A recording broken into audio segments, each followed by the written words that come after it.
Your name, sir? Am I honestly to believe you do not already know my name?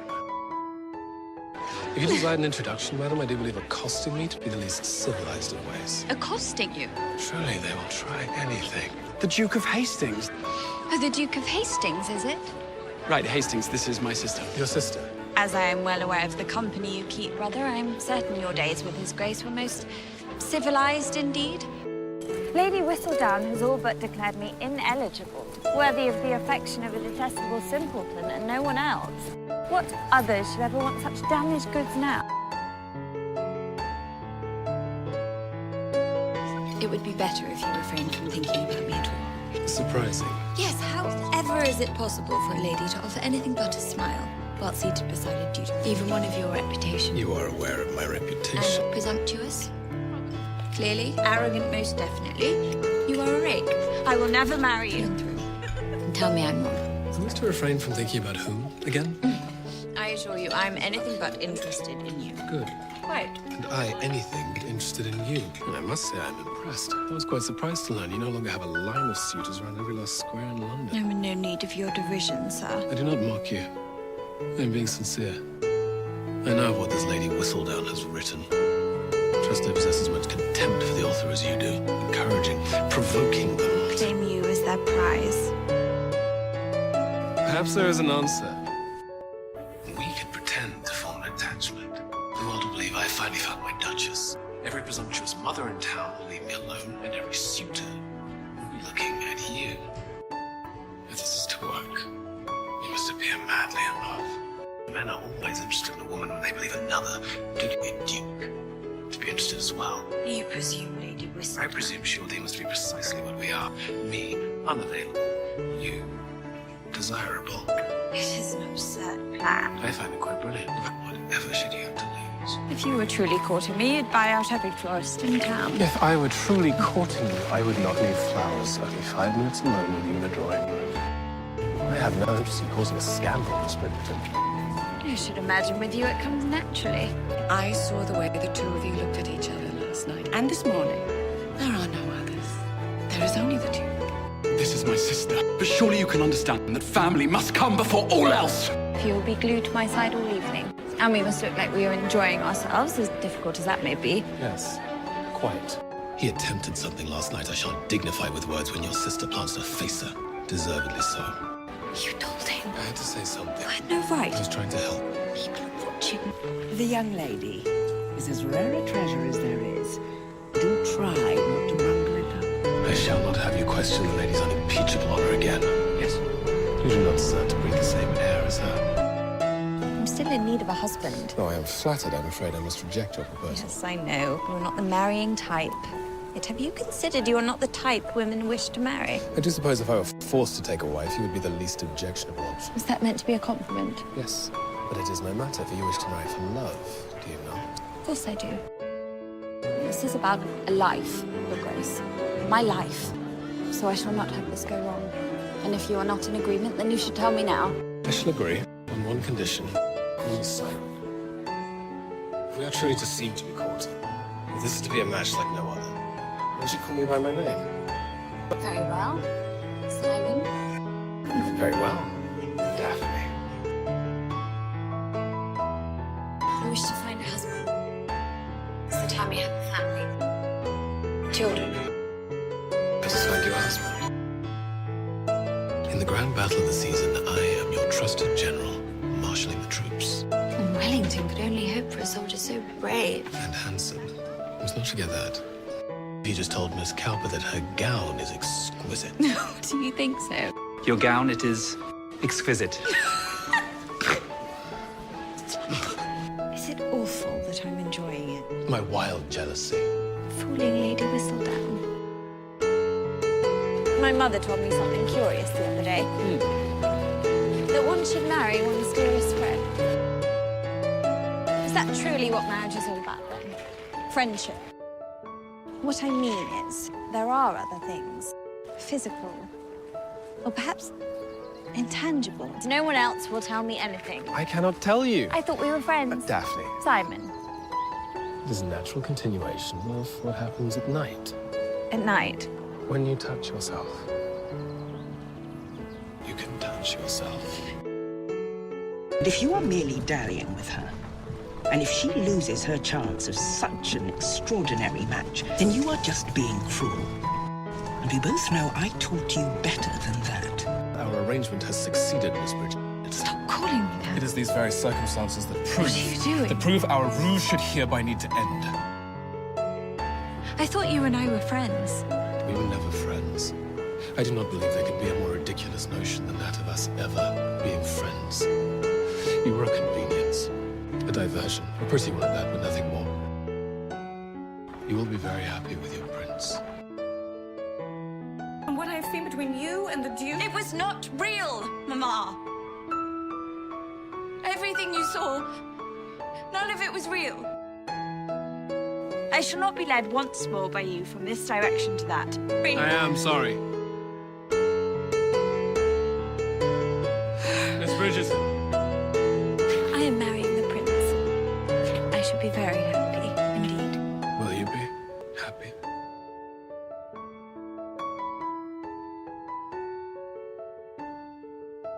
My most sincere apologies. You'll marry her. What? Immediately. We can only hope that no one saw you take such liberties and that my sister is safe. Further mortification. You will marry her. Brother! I cannot marry her. You have defiled her innocence, and now you refuse her hand. I cannot marry her. We will settle this as gentlemen. Understand? You would rather die than marry me. I am truly sorry. Simon, we were seen. If you do not marry me, I shall be ruined. Daphne, I cannot. Do you truly hold me in such low regard? It is because I regard you so highly that I cannot marry you. I know you do not love me, but I never thought you could despise me so. Daphne, you must know if we were to wed, I can never give you children. You deserve everything your heart desires. But I cannot provide it for you, nor could I ever ask such a sacrifice. There will be no need to resume. The Duke and I are to be The married. two of you make a fine family, I'm sure of it. We are so happy. Very much so. Simon, look at me. We should discuss the matter of Daphne's dowry. There is nothing to discuss, I wanted to say. I beg your pardon. I need not be paid to marry Daphne. It was not love at first sight. There was attraction, certainly, at least on my part. We found friendship. We have fooled them into thinking we are courting. And really, all along, we simply enjoyed company so much we could not stay away from one another. Conversation has always been easy. Her laughter brings me joy. To meet your best friend in the most beautiful of women is something entirely apart. It took the prince coming along for me to realize I did not want Miss Bridgerton to only be my friend, I wanted her to be my wife. I want her to be my wife. Daphne, the two of you care for each other deeply. When all is said and done, nothing else matters.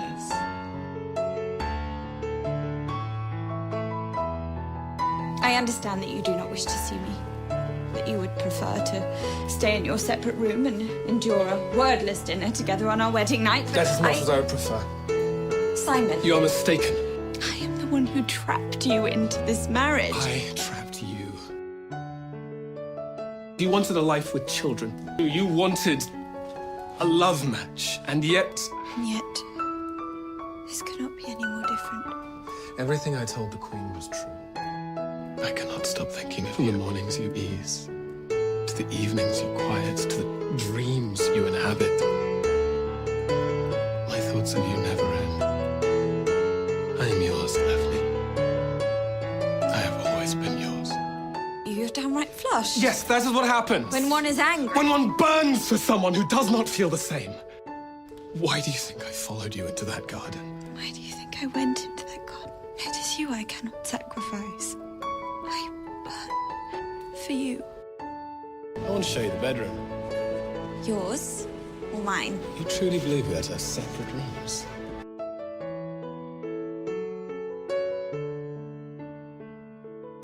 Your Grace?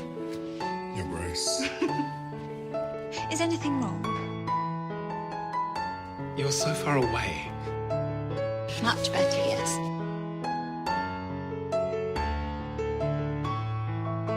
I hope it did not pain you too much to to see me with those children. Pain me? I thought only of you. It thrills me that you are satisfied with our married life as it is. Just the two of us. I have all that I want just here. How did I earn such luck? That I do not know. Simon. Daphne. I need you to tell me something, Rose. How does a woman come to be with child? You lied to me. I trusted you. I trusted you more than anyone in this world. I told you I cannot give you children. Cannot and will not are two entirely different things.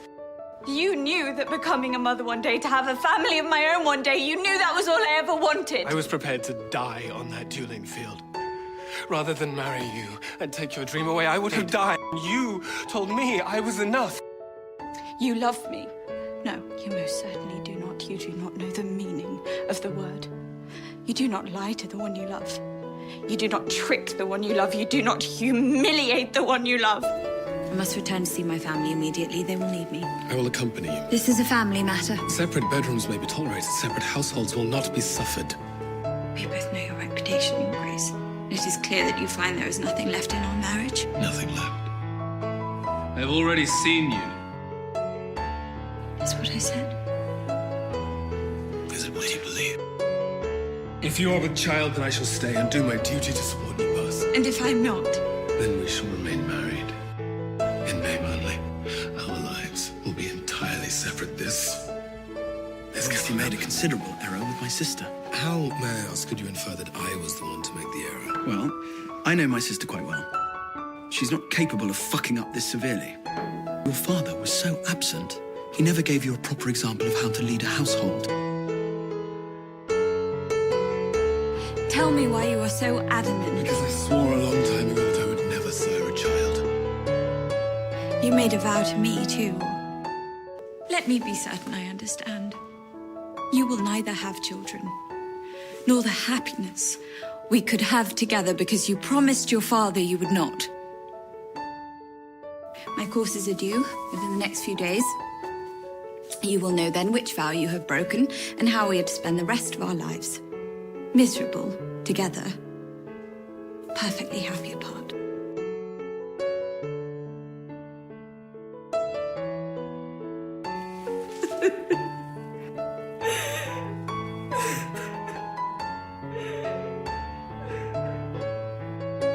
Might you both move a bit closer? The Duke and I are going our separate ways. It is for the best, truly. However difficult forgiving someone may be, it is necessary to move forward. It is not up to me, Mama. Your Grace, Your Grace. I'm going to Bridgerton House this morning. Would you care to join me? Yes. I shall join you. Mr. Granville did seem to omit the grey hair or two I've surely gained from the emotions of the past few weeks. Perhaps a few wrinkles, too. You wound me. One last dance it is. Pride, Your Grace. It'll cost you everything and leave you with nothing. You must not allow it to happen to you, too. Is it different for them, men, to know whether they are in love? I found the letters you wrote to him as a child, and I read them. Just because something is not perfect does not make it any less worthy of love. I am tired of pretending, and I cannot continue acting as if I do not love you. Because I do. I love all of you. Even the parts that you believe are too dark and too shameful. Every scar, every flaw, every imperfection. I love you. I do not want to be alone. I know that now. And what I do not know is how to be the man you need me to be. The man you truly deserve. I do not know how to do this. Yes, you do.